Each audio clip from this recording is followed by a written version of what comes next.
Tonight, though, we come up Collingwood versus Hawthorn at the MCG. A lot to look forward to. Leg day was compromised in a different state in an average hotel gym, but we do what we can, Damo. Nice to see you as always. Well, I don't think you had intentions early in the week to be in Brisbane, Howie, but the circumstances of the week forced you to be there. So Yes. hello to you. There was not enough weight in the gym, Nate. No to good really the gym, get no it good the done. hotel. Nice to see you, though. You look sharp, you look fresh, and you look good as always. I'll tell you what, in the Huddle Health Hotline later, I'll talk about the fact that you need a training partner to get what you need done. Oh, Damo's got his own training partner. You have your trainer, don't you, Damo? I do. I pay money to go to a personal trainer, and it's got me out of Not everyone could the afford cycle that, of not Damo. doing it. Not everyone can No, I afford understand that, Brownie, but I need to get out of some lethargies, and I have. I look across good at the too. chief, who just said, as we went to air, Nath, give it a spell. So I'm not sure what's going on between these two, but he's And the got... expletives that followed Well, that were yeah. some of the Yeah. worst swear words you can go with in life. He's got the white... Hang on, chief. We've got to introduce you. What was bad about it then? Nothing. Right. He's got the... You sure? It was pretty- Yes. it was Would you pretty like me to brutal, repeat Chief. it on I'm air? happy to Have talk you got about the it. jump button ready? No, talk about it on air. The white Archie thong. He's got a nice cotton drill industry short on. He's got a nice... It's not a cotton drill. It is. It is a What's wrong cotton with you? drill. It is exactly what cotton drill. cotton You drill is. actually have no idea. He's got a black Nike T-shirt with Asian configurations on it and a different version of his LA hat. Last week he had the burnt orange. Today he's got the black and the white. He's a fashionista. And he looks sharp and mean. And this is what you do when you got 1,254 goals in your back pocket. Absolutely. Hello to you, Chiefy. Hello. And what I will say, too much swearing on your show last week. I was watching it with Jude and I Florence. didn't swear. And you didn't swear, but there was a few swear words, and Florence was like, What you were the need to words? talk to Jason about that. Oh, we'll take it on board. What were the words? Gazy? The SH word, gazy. gazy. Yes, gazy. That was SH isn't exactly groundbreaking these days, but, Oh, but, at that we time, are a lot of family kids, show. We yes. like to just, look after just the kids. tighten it up, please. I will. be fair to say what you did in your failed live read probably wouldn't have passed the censors either, having Chief. said that, what do you think Florence hears at home? Well, Yeah, yes, this Just is love on. and admiration. This is true. Hey, Brisbane good last night. We've got to get to the 4 at 4, but being there live, watching Essendon, geez, they had to go. 32 How live points were you? down. 32 points No, he down at was. quarter He- time. He only booked his ticket, I think, Thursday night, Give but us he a was spell, there. Damo. 32 there. points down. They looked in all sorts. Yeah, Good effort. Brisbane, I think, went into cruise control after quarter time when they probably should have been 40 or 50 points up, but they were only 4 goals and a bit. So after that, they made a little bit of hard work for themselves. Credit to Essendon. I like to see a young team that's got nothing to lose and they just have a crack, and they did that. And we're seeing the emergence of Nate Caddy, who I think is going to be a really good player for many, many years. And you know, the usual suspects, Nick Martin played a great game. So they hung in there, and credit to them. It was a good performance. Fair goal over the head from your man, Caddy, after he missed one from the square noodle. And then he's unpredictable but exciting. He is exciting, and as time goes on, we know he's going to get bigger, he's going to get fitter, and he's going to understand his craft a bit more. There's going to be games this year, maybe even next week, where he fails to even go near the football. He might get 2 or 3 touches, then you're going to have another breakout game. The path is to being consistent, and I think he's got what it takes to do that. It's going to take him a while, though. Good athlete. Very good athlete. It is time for... These are the Friday Huddle's favourite headlines. To breaking news. Returning now to this morning's top story. It's 4 at 4 from the last 24. Now, we saw yesterday a major overhaul of the AFL executive operations, and effectively that was an admission that several aspects of its football department were just not working. Laura Kane has had her role changed dramatically. Her portfolio has basically been halved in responsibility. She will continue to operate under certain parts of it, but they will bring in a fresh person from outside the AFL as we speak, sometime in the next fortnight to a month to help her in that particular role. The legal counsel in Stephen Mead has also been taken out of the executive. Tanya Hosh has officially departed as a result of this exercise yesterday. And this all happens with the backdrop of Andrew Dillon seeking a second in charge, a 2IC, the role that he wanted one of Brendan Gale or even Graham Wright, who has gone to Carlton to take. They are still looking for that person. Amit Baines is amongst the mix there. Simon Garlick, Tom Harley for that particular role. But I believe it will be a football person in a football position right now at a club who will take the split Laura Kane role. I heard Andrew Dillon on the radio earlier on today. I didn't get much clarity on exactly what had occurred. Yeah. Well, it just wasn't working, Howie. I mean, we'd been talking semi-regularly on this program and other Triple M platforms that the clubs were at extreme levels of, I'll even say anger, in certain aspects of the running of the game. And we saw that manifest in the commentary being made publicly. Chris Scott, Luke Beveridge, Brad Scott also bought into it, Alistair Clarkson, Damien Hardwick, there were others, Ross Lyon, all prepared to criticise the AFL in a way that historically they hadn't as a group. And it just crescendoed into the Lockie Schultz mishandling, where there were 3 statements required when either they were lying or failing to deal with what was in front of them at the outset. And it was embarrassing, and that ultimately was the tipping point for the situation. Look, I defend Laura to a point, because I feel the role chief had just become too encompassing and far bigger than anyone else in that particular role had ever had, Steve Hocking included in that. I mean, what it became was just almost impossible for an individual to do. How is it bigger than Steve Hocking's role? So, for an example. The advent of the W competition too, Brenny, being brought fully into that role, the operations side of it. The AFLW's been in there for a while, Damien. Yeah, it has, but there's also has been split out. This has all become encompassing. You've got the concussion issue, Brownie, which takes up a lot of time behind the scenes, and that wasn't apparent even 4 to 5 years ago with what they're doing in that space now. It just got too big and unwieldy, and the relationship between the umpires even too is something that has degenerated into something they still need to sort out in a meaningful way. Nath. Love the Champions League final coming up. It is the biggest event in soccer outside the World Cup, so the best of Europe playing against each other. And PSG are taking on Inter Milan. Now, what I will tell you about PSG, over the last 2 seasons, they've lost Kylian Mbappe, Lionel Messi and Neymar Jr. So those 3 players are like Dustin Martin, Lockie Neal, Gary Ablett Jr. coming out of the one team. Times 10. So they've got superstars, and now they've got a team ethos. So they've beaten Arsenal last week. They beat Aston Villa. They also beat Liverpool in the round of 16. But they've done it with virtual no-names. Small country, small status, but absolutely at the pinnacle at the moment. And that is Sunday morning. Can't wait for that. To take out those players and do what they're doing is amazing. Who wins? I'm going to have to go with PSG. I think they're just riding a roller coaster of good form and good character. Nice international work by you, Chieftain. What are you bringing to the table? Well, I want to talk to you about, and I know it's happened a few days ago, but the build-up to the State of Origin match between Queensland and New South Wales, because I saw something that I never dreamed we'd actually see. So there's a lot of enmity between the 2 states. They don't get along, and it is magnified exponentially when this event comes around. And if you remember back to last year, there was a New South Wales player, Spencer Lenier, who got in a big blue. I hope I pronounced his name correctly. Apologies if I'm wrong. But he got in a big blue with Jonathan Thurston's after one of the games, because he'd been involved in a racism saga that cost him 8 weeks on the sidelines, and JT had to go at him, so he had to go back, and it was all on. But if you're watching, you get to the Courier Mail on Tuesday, the back page. This is a state newspaper, right? The back page, the big headline says, "Smash this Blues grub." Really? Ooh, on a back page of a state newspaper. Could you imagine the AFL? Ooh, that's harsh. If you were playing an interstate team and one of the players coming over you didn't like, and the paper actually said, "Smash this grub." So the grub is referring to a New South Spencer Wales Lenier. player. They said he's Gee. become the new public enemy number 1. And he's had some run-ins with players, but he's a good player, and he was one of the reasons why they won last year, and they ended up winning on Wednesday night, so he has the last laugh. I just can't imagine a newspaper that is... I get being parochial, and I get supporting your home state, but that's an unwarranted attack, surely, to call a player a grub like that. Not similar, but Adam Simpson had an apology from the West Australian after he left his post last year, I believe. The headline on the back of the Western Australian was really bad. I can't remember what they said, but they went into an apology the next day. But this was saying smash him as well. It was inciting violence in a newspaper. I just couldn't grasp that. The culture in NRL is so different to what we're used to in AFL.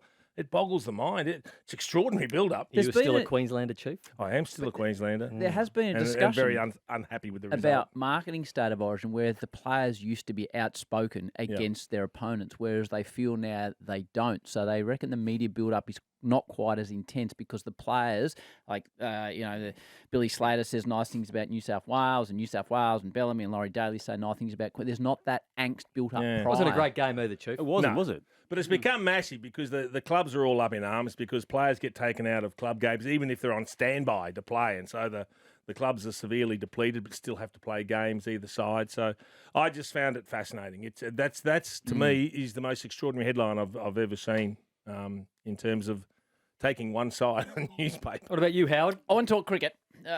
Again? Loosely based around the IPL. Well, I love my cricket. You love your I love cricket. watching the IPL on Our Fox. generation's You're Richie big in- Beno. You're big in India. Well, you said that, Damo, not me. So last night, you said it. So Ricky Ponting took charge of a team called Punjab, Punjab, yep. who have never won the title, always been a lot of infighting, and have never really achieved what they have been looking to achieve. So Ricky's taken them to the top of the table. So my first point is, I reckon Ricky Ponting is the premier cricket coach on the planet. I don't think there's any better than him. And the way he galvanises players, works a team together. Does he have an IPL title to his name?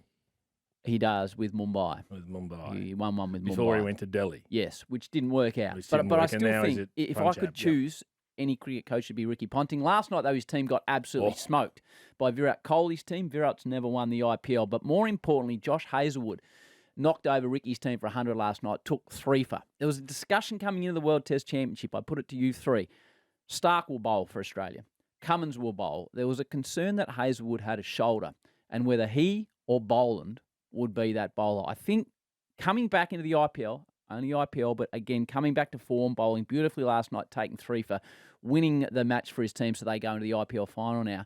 I think it puts Hazlewood back in the main box. Chief, who are you picking? World Test Championship. Because they're going Stark and Four Cummins. overs I is know. different to a Yes, Test Absolutely World it is, Championship. Chief. Absolutely it is. But So- who are you going with? Well, we don't have the relevant information. The fitness advisors at the Australian So they're both cricket fit. setup. Who are you picking Well, if they're both if fit? they're both fit, I'm picking Hazlewood. Okay. That's there's no argument there. But I need him to be able to get through and to shoulder his workload because it's going to be a big match. Build him a statue, Howard. Build Going him a for statue. Scotty Boland. I'm going for Scotty Boland. Yeah. What about you, Damo? Well, history says that if it's line ball, they go with Hazelwood, and it's hard to knock as much as I want, like Brownie. We love Boland Scotty to Boland play, and what he does. but Hazelwood hasn't done anything wrong, has he? Either. So yeah, it's hard. All right. Now we need buzzers. Howie. Yes. You will be. I know it's legs day, but you can't tell. No, it's Leagues Day. It's a long one, but okay. Nathan, you are. I don't lie. I don't lie. And Damo, you're the button man. The button. Man. All right. Here we go. The topic of today's quiz is cricket. Okay, let's go, Chiefy. You have such an advantage here. Well, let's hope so. In the history of cricket, how many tied tests have there been? I know it's man. League Day. Oh, it's Damien. What do we think, Herbie? Yeah, Damo gets the nod. 2. That is correct. Well done, Damo. You want to give the info on them? Yeah, there was a 60, 61. 1960 at the Gabba, Australia, West Indies. Yep. And the other one. Howie, tell them. Greg Matthews, Alan Border, Australia versus India, India, Ravi there you go. Shastri. In Chennai. Mm. Yes, in 86. 1986. Anyway, There we go. one Well nil, done. 1-0 One button to man. The Damo, remarkable button thing man's about off that it. Hey. Test match was the final wicket was out leg before wicket and given by the Indian umpire who had his house burnt Yeah, down. because that just never happened over on the subcontinent. No. No. Damo, way to a flyer. All right. In one-day internationals, who holds the record for the most career runs? I don't lie. Nate. Oh, I think that is Rohit Sharma. I know Incorrect. it's League Day. Howie. Sachin Tendulkar. That is correct. He holds the double test and one-day international. Very good. You had a deep breath before it, though Yeah, I you wasn't weren't? sure. I had to be an Indian. All right, here we go. Question 3. What is the most wickets taken in a single test Button man. innings? Damo. Ravi Shastri, 10. Incorrect. I will finish the question. What is the most wickets taken in a single test innings by Shane Warne? I know it's I League don't Day. lie. Howie? 8 Correct. versus sure the that West was me. Indies. Hey? Versus the West Indies. No, versus England, 1994, 8 for 71. I reckon that was me. Yeah, it wasn't. Score, please. Howie 2, Damo 1, and Nathan hasn't turned up yet. Stick at it, Nate. Playing for both Victoria and South Australia. I don't lie. Button man. I know it's League Day. Nate. Darren Lehman. Oh, my God. Oh, that's who we're all going I was about to say, who has the most Sheffield Shield runs ever? Yep. And he's Good plucked it It's early. only Darren That's a Lehman. very good South guess. Australia, Victoria. Yeah, It was not only one many. man. You know, no, Craig Bradley did it too, I reckon. He should have played- Jamie Siddons? Did he play for Ah, Victoria? you He did. did. You Oh, did. yeah, he Yeah, did. yeah. Yep. There'd be a few. Very good, Nate. Very good. 2-1-1. 2-1-1. We're up to question 5. Why was the 1948 Australian Test team, captained by Don Bradman, I know it's League nicknamed... Day. The Invincibles, because they did not lose a match on the entire tour. That is correct. Well done. Hold on. Only Test team to ever play an entire tour of England without losing a match. He surges to the lead. 3-1-1. Oh, come on, you blokes. Question 6. Since the advent of men's Test cricket, How many countries have a win ratio above 50%? I don't lie. Man. Nate. 3. Incorrect. Damo. 2. Incorrect. Howie. I know it's leg day. 1? The answer is none. No one's won more. Oh, because of the draw. Because of draws. Oh, Australia is the highest. Chief. Australia's It was number a one. trick Chief. question, Chief. Good by you, 48% Australia. Draw. Good question. Very good question. Chiefy. I'm happy with that one. I got him. Question 7.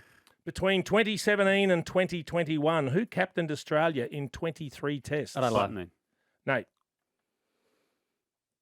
I know it's leg day. Oh, 3, Ba-ba. 2. he's a Tasmanian One. wicketkeeper. Ba-ba. Can't think of his Ba-ba. name. Give it away. Tim Payne. That is Tim correct. Payne. You I had it, know, mate. I You had it. Damo Couldn't surges think of back. his name. Sorry, Paney. What have we 3 for got? me, 2 for Damo, 1 for Nate. Oh, That it is should have on. been It one to is me. I on. would have got it eventually. Question 8. In cricket, how many ways can you be given out? Button man. Damo. 5. Incorrect. I know it's leg day. I don't have time to count them up, Howie. Chief. 7. Incorrect. I don't lie. Nate. You haven't looked at the answer. 8. 10. Run through them, Chief. Caught, bowled, LBW, stumped, run out, hit wicket, timed out, handling the ball, Timed out? obstructing the field, I've never seen a and timed hitting the out. ball twice I was unless you're preventing closest. it from hitting the stumps. Good, Chief. How Extraordinary many questions stuff. to go? 2 to go. Timed out. And Okay. what's the score? 3 me, 2 Damo, 1 to Noodle. Oh, game on. Come on, you blokes. You don't want Howie to win. Of the top 5 West Indian Test wicket takers of all time, Courtney Walsh is 1, Gertley Ambrose is 2. I know it's man. leg day. Thanks, Chief. Howie. Oh, what? Michael Holding. Incorrect. I'll finish the question. Oh, no, you press your buzzer. Damo. Malcolm Marshall. Incorrect. Would you like the rest of the question, Yeah, Nate? start at the start of the question too. Of the top 5 West Indian Test wicket takers of all time, Courtney Walsh is 1, Gertley Ambrose is 2, Malcolm Marshall is 3, and Joel Garner is 5. But who sits fourth with 419 wickets taken between 2008 and 2025? You will not get this. 2008 and 2025. Tick. I'm giving you a bit of extra time for you two. West Indian Good bowler. question too, because he's not one you expect to be in that sort of company. No. Oh, don't mouth it, bloody Don't answer. Do cheat. it, Chief. Get I stuffed. can't get it anyway. Who was Howie? it, Chief? No, I don't know. Kemar Roach.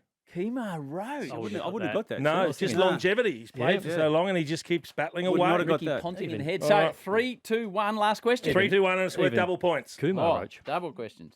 Double points for the No, last it's question. Kumar Sangakkara, Kemar Roach. Kemar Roach, Come all on, mate. Just pipe down, Brady. Just keep your trap shut. Who am I? This is double. All right. From 1993 to 1995, I played 4 tests and 3 one-day internationals for Australia.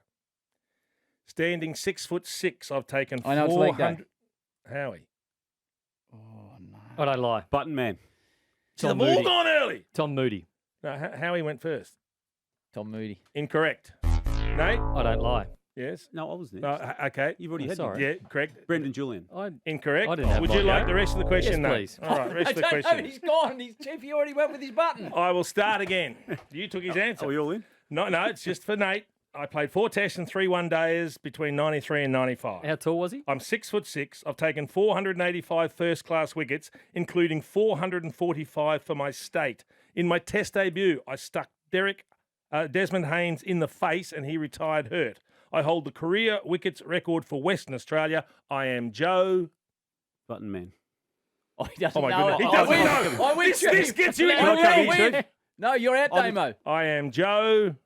Tick, Come on, Brownie. tick, tick. Joe Angel. Someone's in his ear. Someone was in his ear. Does he double get points, what does double that make points? it? That means it's me and Nath on 3, Damo on 2. All right, so it's a playoff question. And I'm out, You're out. even though he cheated. It's You're a long out. quiz. Good comeback, Nate. Here we go. Which left-handed opening bat for Australia has played more than 100 I know it's tests? leg day. Howie. David Warner. Incorrect. I'll finish the question for you, Should be Nate. this. Which left-hand opening bat for Australia that's played more than 100 tests averages over 50? I don't lie. Yes, Nathan. Just radio it, Nath. The songs are going to come on. He's waiting I for the think it producer. is He's waiting Mark for the producer. Taylor. Oh, my God. Hayden? I didn't have a second. I just have to call it a draw. We don't It's have a draw. long. It was We don't have Matthew a draw. Hayden. It's a draw. How late?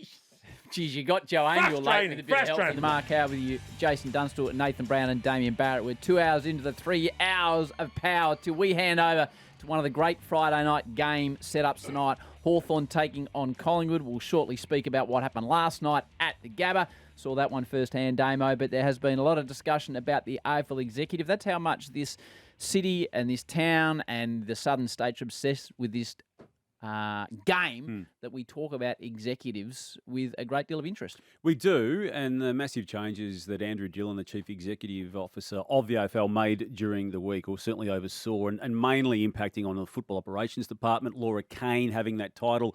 Her portfolio has now been split. She will continue in an operations role, but there will be a new person appointed to oversee performance, and that then takes on umpiring, it takes on the laws of the game, dealing with clubs, player movement, that type of part of the portfolio. There's other changes in the legal counsel space. Tanya Hosh, the social and inclusion executive, is no longer there, and they're still, and as they have been for some time, seeking a 2IC to Andrew Dillon himself, and the names being linked to that job are Amit Baines from the Bulldogs.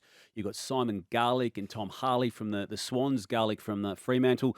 And the role that will be filled and to work alongside Laura will, I expect, Howie, to come from a senior football person currently at a football club.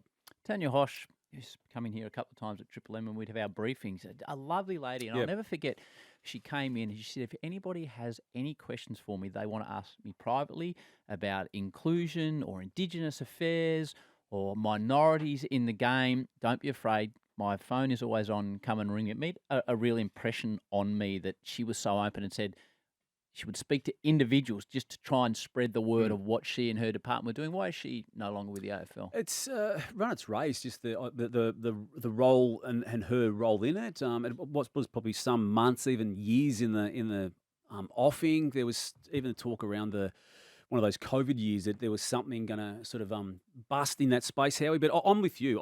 Every dealing I ever had with Tanya Hosh was of the highest level, and I know a lot of work that she did was not ever made public. And yeah, I think she's going to be a big loss to the game. So the role obviously will be replaced. But as an acknowledgement, though, just to bring it back to the football department, that it just wasn't working under Laura Kane, having the entire portfolio herself. The relationship with clubs has rarely been as low as it's been in the past 18 months to maybe even 3 seasons, and the umpires itself, and that was the tipping point, Brownie, the failure to deal with the messaging out of the Lockie Schultz concussion issue in Perth about 3 weeks ago, where they just failed to listen to the own audio that they have access to, and the requirement for not just one statement, not just two, but for 3 statements to mop up the previous mistakes in those statements. It was just indicative of where that football department had got to and ultimately prompted the change. Well, I think the mountain was getting too big, and it's the right move by Andrew Dillon to release this, and the fact that they are going to replace somebody as a half role. So, I mean, they were just answering questions about it all the time. Probably goes away for a little bit now, and then we reconvene on when they do appoint somebody, but it had to be done, and they've acted quickly. Hugh McCluggage last night, 4 times he's been nominated All-Australian, hasn't received the blazer as yet. 41 disposals, being at the game live, watching him in person. It's extraordinary that he hasn't been an All-Australian, is it? It really Him is. and Nick Vlosten are the two that I look at and go, probably should have had an All-Australian badge by now. And well, he's performed in the 2 grand finals of the past Yeah, he 2 has. years too, particularly last year. And I thought he was really good in 2023, and he's 5 times finished in the place-getting stage of a Brisbane Lions best and fairest. a lot to like about Brisbane, Chief. I know Essendon were fantastic, and we spoke earlier on about Caddy up forward. Brisbane just seem to be ticking over, but they're ticking over at the With top wins. of the ladder Ticking over with without wins. Look, playing their best footy. And they dropped a game that they would have expected to win and drew with North Melbourne, then got themselves up for the Hawthorn game, a little flat one again last night. But what they are is a team that's getting themselves in a very strong position that will peak at some stage coming in the back half of the season, the run home to the finals. I still think they're the team to beat this year again. It's going to be very hard to stop them going back to back. Logan Morris seems to be one of those blokes that Very when good the player. ball just falls in an unusual area, he is standing there ready to mark it. Reads mate. it well. And it was evident when he had Mason Redmond in the pocket. Mason Redmond went to the ground. He was the one that kept his feet. And you could see the resignation on Mason Redmond's face. He hit the ground because he knew he'd gone to ground. The younger player, Logan Morris, stood up. He's a find. He's going to be a very good player. He's not going to be Joe Danaher. He's probably not going to be Eric Hipwood. It'll be very different to those two, but they've needed him this year to do what he's done. Media wars, Herb? In footy, the battles aren't only fought on the field. The scoreboard on Fox is pretty big, isn't it? They shut them out unless they pay. We're free for everybody. This might be your worst take of the year in opening round. This is the Footy Media Wars. Just keeps giving, this Howie. I think we've come off the 6 o'clock part of our show each week this year with a Media Wars update, and it's usually BT, Brian Taylor, leading the way and giving us reason to do so. We'll just reset the week again. Last Sunday, BT had this to say about the non-appearance of Foxtel at the Melbourne v Sydney game at the MCG. It's magnificent to be here. Just look across to the box next door of course, our opposition. None of them here today. They haven't come from the 2-kilometre trek from South Melbourne. Yeah. And it's just great that we are actually here feeling it, Al. Well, it makes a difference being here. I'm off to Alice Springs next week to watch the D's, and I'm off to Perth. MCG. So they, BT and Channel 7, follow that up, Brownie, with a full-page ad in the News Limited publication here in Melbourne. Just 3 words on that ad. We turn up. Joey Montagna, a teammate of yours, Howie, teammate of yours, Chief, on Foxtel, appears on the Wednesday rub. He got engaged when we did prompt him, myself and Daisy. Because on Saturdays, you can only watch it on KO. I put it to At least you. we're there on Saturdays, Damo. Where's Channel 7 on Saturdays? So he's continuing it, and then Gary Lyon. Now, we've all had moments with Gary, Chief, over the journey, and just, you know when his voice changes, and it's a scary situation if you're on the receiving end of it. I've been on it a couple of times. He wanted to just fire back a little bit at BT. My preference always as a commentator is to be there. So that is my... I was surprised that that happened on the weekend, but this is the changing state of the media landscape. But I will say this, and I love Brian. I love him. And he's one of my friends, so I'm less inclined to go whacking back. Come on, load the gun. Because he's one of my mates. But if he continues on, there's going to have to be some return fire at some stage. Right. Sounds like a threat. No. Can I just say... And he doesn't take it well when it comes back, you know that. And he did go on to say that he needs to make sure he gets the names right, Gary. So Gary got really engaged in the toing and froing. Howie, I just want to put to you, I don't know the answer to this, but I had it put to me yesterday that you, as a caller for Thursday nights on Foxtel, were initially not going to the game last night at the Gabba. You obviously were there because I did get an eyewitness account of you being there, but I've been told that the bookings for it were only made maybe 24, 48 hours prior to the game on the back of We Turn Up ad being placed in the Herald Sun. That's the 3rd time I've been to the Gabba already this season. I've been to Adelaide a couple of times. I've been to Perth as well. So my travel schedule doesn't change. I just open my email on a Wednesday evening Answer and the I question, see where Howie. I'm going. 100% we were always going to Brisbane, and we were there. Hilly and myself and Jack I heard Revolt. a different story. So 100% we were going. And we'll be going, I think I'm going to Sydney tomorrow, and wherever we need to go, we go. Chief, you're the most senior person at the organisation in question. And I was in the BT's studio last night. having a go at you, I think, personally, over this whole thing. I get amused. And the bottom line is these decisions are made well above my pay grade. So I certainly don't take a political stance in this regard. But I am amused because whether you're there or not, all we did on that Saturday, it was a 7 game, right? Sunday. It was a Sunday game. It's a 7, but it was a 7 game. Yep. Right. And they do how many a week, Damo? 3. 3, right. And we do 9. So it was a 7 game. We don't get control of the cameras. We only call what they shoot. But what we do by calling it is give people another option. So are you that bent out of shape if we're there or not? We're just giving you an option. So when we call all our games that 7 don't cover, there's no option. So for me, it's just, well, here's an option. Take it if you want it. Now, we do, as we say, we do all the games. I know 7 have called 4 or 5 of them in Perth because they've got a calling team there. But there have been 50, 60, 70 other games this year where they just take our call, our feed, everything, and just send it to their market. So all we're doing is saying, well, we're not just going to take Channel 7's feed and call. We'll put another call team on the pitches and give you something else if you're a Foxtel subscriber, because we believe in providing, A, a choice, but B, a product that we have faith in. And most importantly, if I'm a viewer, I don't give a crap about talking about one network or the other. I just want to watch the game, preferably with no ads and preferably in 4K.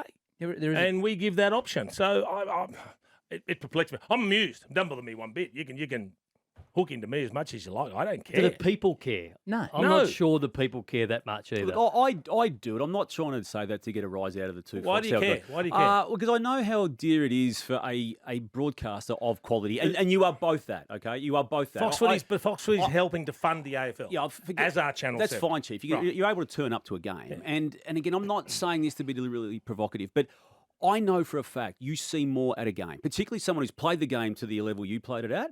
And to think that it's a better product doing it off TV, that's a folly. But look at them. Look at the amount that's invested in there. They've got to make savings somewhere.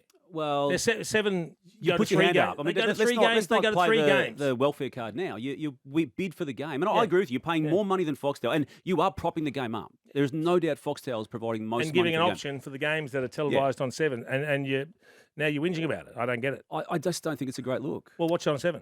But yeah, it's a what a choice, Damo. With your ads and your grainy picture. You provide a choice. Howie, you are a broadcaster who last year travelled to the Indian part of the world to cover the IPL. You could do that from Melbourne if you. I mean, as a broadcaster, you can't tell me you're proud in calling a game off the TV. But it's an economy of scale, Damien. To explain that, there's 500 million people watching an IPL game, so the budgets are much bigger. The production budgets are much bigger. Relative, I'll be honest. It's relative, Howie. Damo, It's what happens when 7 call the Olympics? Well, again, we're getting off. We're talking about football, Chief. This is a football program. We're talking about broadcasting. We are talking about broadcasting. Right. It's so not all ideal. those ones that are broadcast off TV Yeah. at the Olympics and other sports all around the world, why don't you have an issue with them? I do have an issue with that. I've commented regularly about that. We're Okay. talking about football. I've never heard you say anything about that. But Damo, you have to. You have to make money for the organisation. There's budgets. Howie, you bid for it. You chose to do it. 7 have the opportunity. So there's 3 games into interstate markets tomorrow. Channel 7 could call all those 3 games. So tomorrow night, Adelaide plays Sydney at the SCG. Fox will be calling that from the ground tomorrow night. Huddle's calling that one from the ground tomorrow night. Channel 7 can opt to go to that game tomorrow night and have their own team call it, which will go into Sydney and Adelaide. Yeah, but that wouldn't come back to Melbourne. But it will go to Sydney and it will go to Adelaide into those markets. But 7 obviously have budget issues as well they need to deal with. So they elect not to call those games. They elect to take the 7 feeds. Into those markets. Yeah. The Fox feed into those markets. So everybody has to make these decisions. Time to move on. Again, who cares, mate? Time to move on. A lot of lying going on at the moment, Howie, so I thought I'd put into attention the top 5 you've been caught out in a lie, Chief. So this is You've become an expert in this space, haven't you? This is an honourable mention, this one, and this comes as a part of a dinner at the Builders Arms. Now, that was where the AFL took some coaches out. There was 4 coaches there on this occasion: Brad Scott, Chris Scott, Simon Goodwin, and Alistair Clarkson. And as Brad Scott left, he was asked by the reporter outside a few questions, but among others, what he ate. And he said, I had the lamb shoulder. It was beautiful. But in the report in the Herald Sun, it said that they checked up online at the Builders Arms. They don't offer lamb shoulder, Chief. There was no lamb shoulder. So it might have been the special. But, so this is an honourable mention. I double-checked because my mate Anthony Hammond goes by the name of Noddy, owns the Builders Arms. Right. And it was a special menu for the AFL people. So he wasn't lying. He was called a half liar in the Herald Sun, but Brad Scott was telling the truth. You should have badged this as a special investigation. So that's the honourable mention. At number 5, we come in, and it only happened a couple of weeks ago, and there's probably no reason, and they didn't check the cameras, the audio, but it was the AFL, the Laura Kane, the Schultz, the umpires fiasco, and somebody was lying, Howie, somewhere along the line, it didn't smell right, Damo, so that is number 5. Very cool. At number 4, Heath Shaw once crashed his car and he blew over the legal limit. And Alan Didak was said to be in the car, but he wasn't.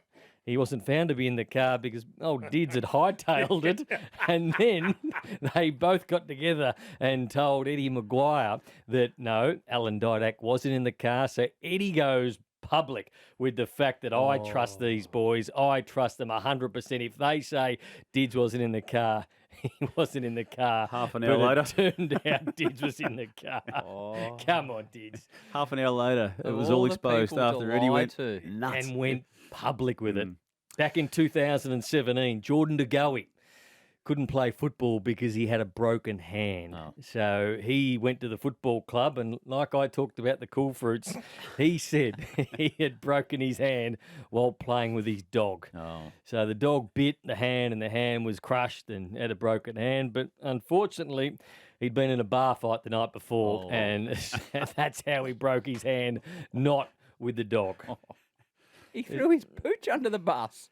Did he have a dog? He also got a even have a 3-game dog? suspension, a $5,000 fine, and 10 weeks community service. And we're not even convinced he had a dog, Chief. But how do you think a bar fight is not going to get out? Not in 2017. It's not 1995, is it? Okay, at number 2, similar sort of circumstances is Mitch Robinson. We'll go back to 2014. He rocked up at the club on a Monday morning with a fractured eye socket. Oh, no. And it looked awful. Like, it was all over the shop. One side of the head was double the size. Now, Jeffrey Garlett, you might remember, had got into a bar fight at about 5 a.m. So Jeffrey Garlett was already in trouble. There was a few murmurings around that Mitch might have been involved, but Mitch went into the football club. They said, no, I was doing some sparring on the weekend with Joe Bloggs or whatever his name was, but from the football club, one of the teammates, and he got me a really good one, and that's how I fractured my eye socket. So he put his teammate under the pump as well. But then the CCTV footage came out of Mitchy throwing haymakers at 5 a.m. out the front of the nightclub. Come on, Mitch. And I don't think he played at Carlton again after that. I'm not 100% sure about that, but... And he suffered, just to be serious for a moment, some very bad damage to the eye, which he's still living with. But came back better than ever at the Brisbane Lions. He did. And the number one, this one only come to my attention last week, and we've got audio of this. This comes from 3AW and a very good friend of ours, Tony Jones. So I went to the servo, and the dog's in the passenger seat. no, come so on. I've pulled up alongside the Bowser, and he is right alongside the Bowser that's on that side of the car. As I take the nozzle out of the Bowser, he just loses his proverbial. Right, and I'm looking around to see if there's something going on, right? And he's looking at me through the window, barking, right? And I'm like, this is really weird. And I thought to myself, is he trying to tell me something? Anyway, I looked at the nozzle and I was about to put unleaded petrol in my diesel tank. Oh, no. That is just a lie. There's no way his dog sat in the car and barked its head off because he was about to put diesel in the unleaded tank, Damien. It might be true. Oh, Damo. That's not true, You think his Damo. dog can smell the difference between petrol and diesel and is alerting him to I've the met fact? that dog and it seems pretty switched on. Having said that, he wouldn't be the first to take a little bit of poetic license to tell a story, would he? Well, if we didn't do that, we wouldn't have a show here, Chief, to be fair. Correct. G'day to Well done, TJ. mate. Well done. Now, we're leading up to Collingwood v Hawthorn. Nice list. A bit of footy and a little article that came across our desk, which we need to discuss about the top earners in Australian TV, which might feature your man, Tony Jones, as well. But the Triple M Friday Huddle for TAC read an article during the week, Damo, which I sent on to you boys in the media section of the Australian. Golden era of bumper TV salaries comes to an end. All right. First in, best dressed. Who is the number one, according to this article, paid person on Australian television? Carl Stefanovic. 2.8 million. Wow. It's good bickies, isn't it? PA. You can live on that. It's 2.8. That vision of him and Michael Clark was funny, wasn't Oh, it? coming in at Carlos. number 2 Carlos. is Scotty Cam. He's on 2.4. Hamish Blake's 2 million. Now, this interests me. So Larry Emder and Kylie Gillies do the 7 morning show together. So Kylie comes in at number 8. Same job as Larry on 1.1. So I think this could have caused a bit of tension when it came out because Larry comes in at number 4 at 1.6. So ostensibly doing, from what I understand, a similar job. Larry pulls an extra $500,000. So how accurate are these numbers? Because they couldn't do the work that I do when I do the top 5. Because I mine are bang on. I don't know No, about that. But it's, your number one newsreader, Peter Overton at Channel 9 in Sydney, gets $1 million Does he? to read the news. So is this the article, basically, this is an overhang of wages, though, and it's Yes, coming to they, an end? they It's a good say wage. they say it's Well, the Nightly News is still the number one show week to week, weekdays, Saturday, Sunday. It is always the number one show. But there's so much streaming and so much availability of everything online now. That golden era, as you talk about, of the big salaries because everything was presented on TV. It's just they're becoming dinosaurs, aren't they? to look at the sport perspective, which we like to do. Coming in number 26, so Shervo's higher because but number 26 is Mel McLaughlin. Has always done a fantastic job. Formerly of 10, now at 7. Now Mel's on 480k. Your man Tony Jones comes in at TJ. number 29, 3 after Mel. Even if he lies, as Brownie Well, just said. he's at 400. He wouldn't be happy with that, would he? It's still good money. It's really good money. Would Chief. he be happy with that? think he'd have to be happy with it. Been there a long time in big roles. Long time. He might have gone down a little bit over the last couple of years, but I think he's been on good money for a long time and walked out on $11 soup once at platform 28. I'm led to believe. Lordo's still dirty about that.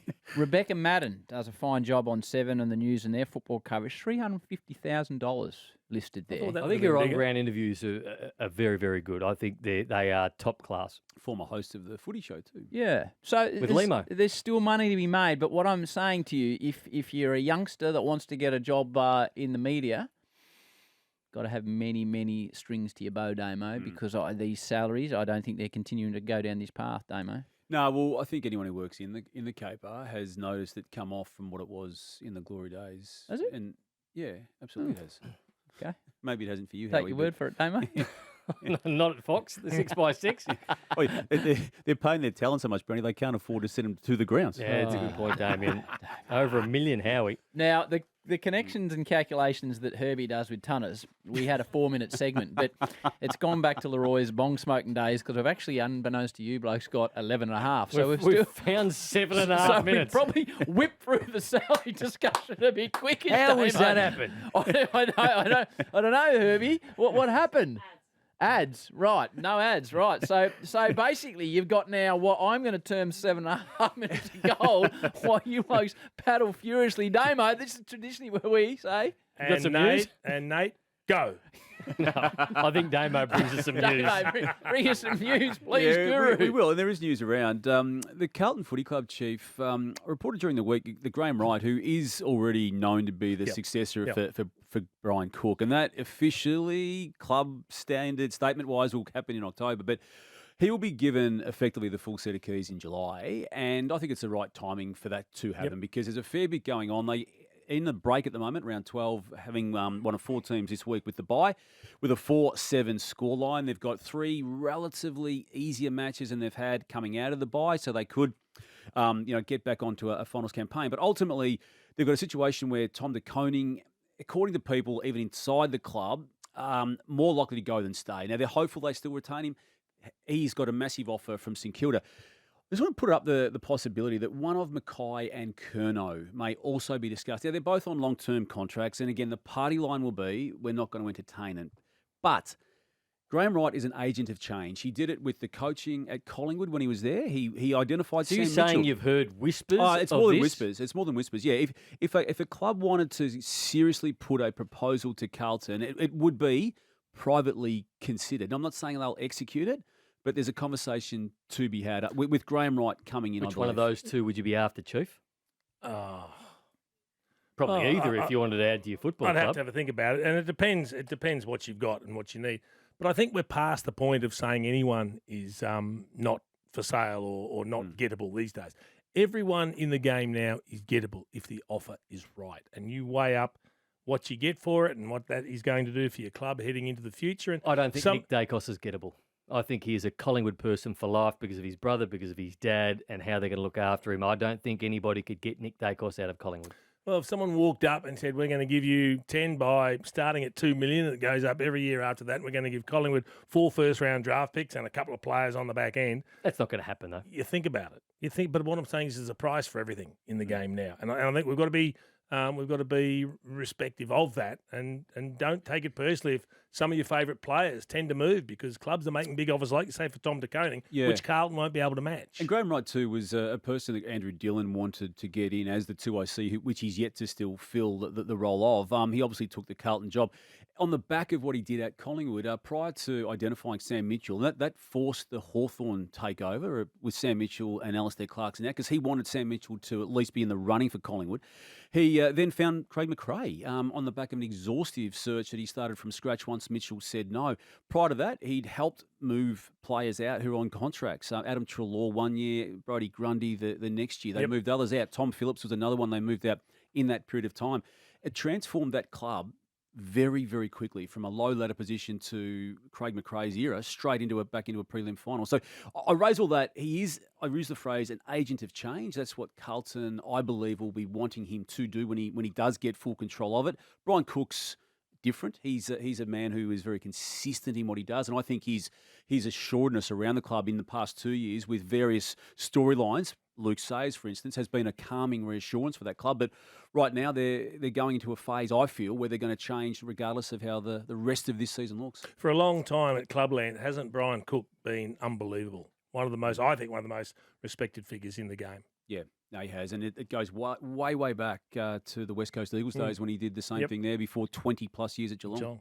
Noticed in the ins this week, a surprise to many, that Nat your comes man, back your in, mate, the two-time Brownlow medalist. So six weeks without footy. So he played for Peel and did his hammy, and then had a recovery process straight back in by Longmuir as sub. I just that really was a bolt for me and others as well, given that there had been no narrative around him actually getting close to coming back in, and what he was going to be, I believe, expected to go back through the waffle again as he was when he did the injury. But equally too, Sean Darcy's also in that team to play Gold Coast. It's a massive game, this one. Gold Coast is on a really nice streak, but it's been a good fortnight for the Dockers as well. They've changed the way they play the Dockers. They've changed the way they move the ball, and that has to be the coach and the way he's implemented, because they were very slow, very methodical in the way they move the footy, almost risk averse, and now they are going through the middle, they're running and carrying, and it is giving life to their forward line. So Frederick's come into it, other small forwards have come into it. So I think Fremantle are playing as good a footy as they have all year.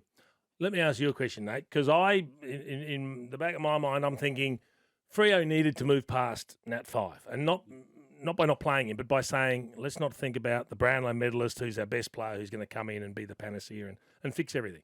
If he gets football under his belt and proves his fitness and some durability, well then, if he plays well, he can force his way back into the best team. But to bring him back in after 6 weeks, you talk about not being risk-averse as the sub. What happens if they get an injury early on and all of a sudden here's an untried man that's, yes, he's recovered from a hammy, but is he battle-hardened? And they're at a tenuous spot where they're trying to force their way into the 8. I find it an interesting move. He should be playing more waffle footy before he comes That's back what I in. thought. At least 2 full games, and then I think how he's over shaking his head. But we know you do love Nat 5. But You just want to go his surfing with him. longevity for the football club. I mean, imagine a fully fit Nat 5 going into September if they do make it, rather than a half fit. Are we going to play him? Are we not going to play him? I'd rather the fully fit Nat 5 if that means he plays 2 lowly games in the waffle. But he's not below that these days. He's been out. He's been out. He's been out for a long time. Hang on. Playing for Barwon Heads. When did he last dominate footy?